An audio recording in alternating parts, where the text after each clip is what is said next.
Welcome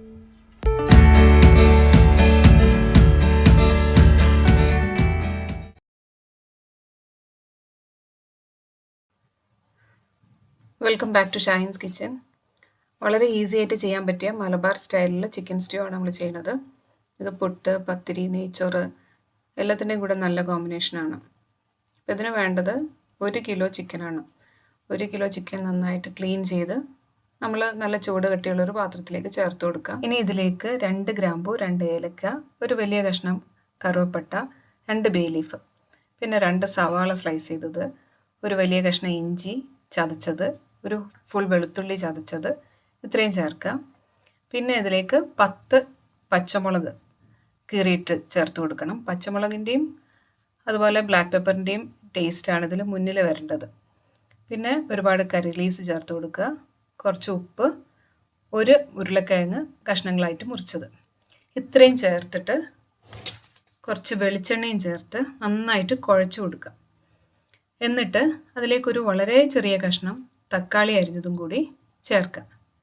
എന്നിട്ടൊരു 10 minute ഇതങ്ങനെ തന്നെ വെച്ചിരിക്കണം. അതായത് നമ്മൾ അടുപ്പ് കത്തിക്കുന്നതിന് മുമ്പേ അങ്ങനെ കുറച്ച് നേരം വെച്ചതിന് ശേഷം പിന്നെ ഇത് അടച്ച് വെച്ച് ഹൈ ഫ്ലെയിമിൽ ഒരു 5 മിനിറ്റ് വേവിക്കുക.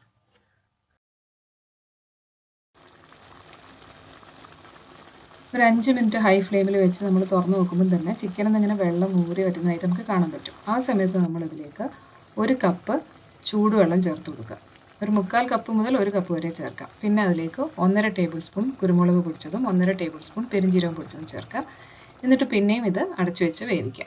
ഈ സമയത്ത് 15 അണ്ടിപ്പരിപ്പ് എടുത്തിട്ട് ഞാൻ ചൂടുവെള്ളത്തിൽ സോക്ക് ചെയ്യാൻ വേണ്ടി വെച്ചിട്ടുണ്ട്. ഇത് അരച്ച് നമുക്ക് ചേർത്ത് കൊടുക്കണം. എന്നിട്ട് ഇതിലേക്ക് കുറച്ച് 2ാം പാൽ, അതായത് ഒരു വലിയ തേങ്ങ പിഴിഞ്ഞെടുത്തിട്ടുള്ള 2ാം പാൽ ഞാൻ ചേർക്കുകയാണ്. അതിൻ്റെ കൂടെ തന്നെ ആ ഗ്രൈൻഡ് ചെയ്ത് വെച്ചിട്ടുള്ള അണ്ടിപ്പരിപ്പ് അതും നമ്മൾ ചേർത്ത് കൊടുക്കണം. മിക്സിയുടെ ചെറിയ ജാറിലിട്ടിട്ട് ഞാൻ നന്നായിട്ട് അരച്ചെടുത്തിട്ടുള്ള അണ്ടിപ്പരിപ്പാണത്. അത് ചേർക്കുമ്പോൾ തന്നെ കറിക്ക് നല്ല തിക്നെസ് വരും. അതും ഉരുളക്കിഴങ്ങുമാണ് കറിക്ക് തിക്നെസ് കൊടുക്കുന്നത്. 2ാം പാൽ ഒഴിച്ച് നന്നായിട്ട് വെന്തതിന് ശേഷം വേണം നമ്മളിതിലേക്ക് കുറച്ച് ഗരം മസാലയും കുറച്ച് ക്രഷ്ഡ് പെപ്പറും ചേർത്ത് കൊടുക്കാൻ. അത് ഏറ്റവും അവസാനം നോക്കിയിട്ടാണ് നമ്മൾ ചേർക്കേണ്ടത്. അതിന് ശേഷം ഫ്ലെയിം ഓഫ് ചെയ്തതിന് ശേഷമാണ് നമ്മളിതിലേക്ക് 1ാം പാൽ ചേർക്കുന്നത്. 1ാം പാൽ ചേർത്ത് കഴിഞ്ഞാൽ പിന്നെ തിളയ്ക്കേണ്ട ആവശ്യമില്ല. ഇത്രയേ ഉള്ളൂ, ഈ കറിക്ക് ഇത്ര പണിയേ ഉള്ളൂ. ഇതിൻ്റെ ശേഷം നമ്മൾ കുറച്ച് മല്ലിയിലയും കൂടി ചേർത്ത് കൊടുക്കുക. അപ്പോൾ ഈ സിമ്പിളായിട്ടുള്ള ചിക്കൻ സ്റ്റൂ എല്ലാവരും ഒന്ന് ട്രൈ ചെയ്ത് നോക്കുക. ഇത് നെയ്ച്ചോറിൻ്റെ കൂടെ നല്ലൊരു കോമ്പിനേഷനാണ്. നെയ്ച്ചോറിൻ്റെ കൂടെ മാത്രമല്ല, പത്തിരി, ചപ്പാത്തി, മടക്കിപ്പത്തിരി, അപ്പം എല്ലാത്തിൻ്റെയും കൂടെ നല്ല കോമ്പിനേഷനാണ്. അപ്പോൾ താങ്ക്സ് ഫോർ വാച്ചിങ്.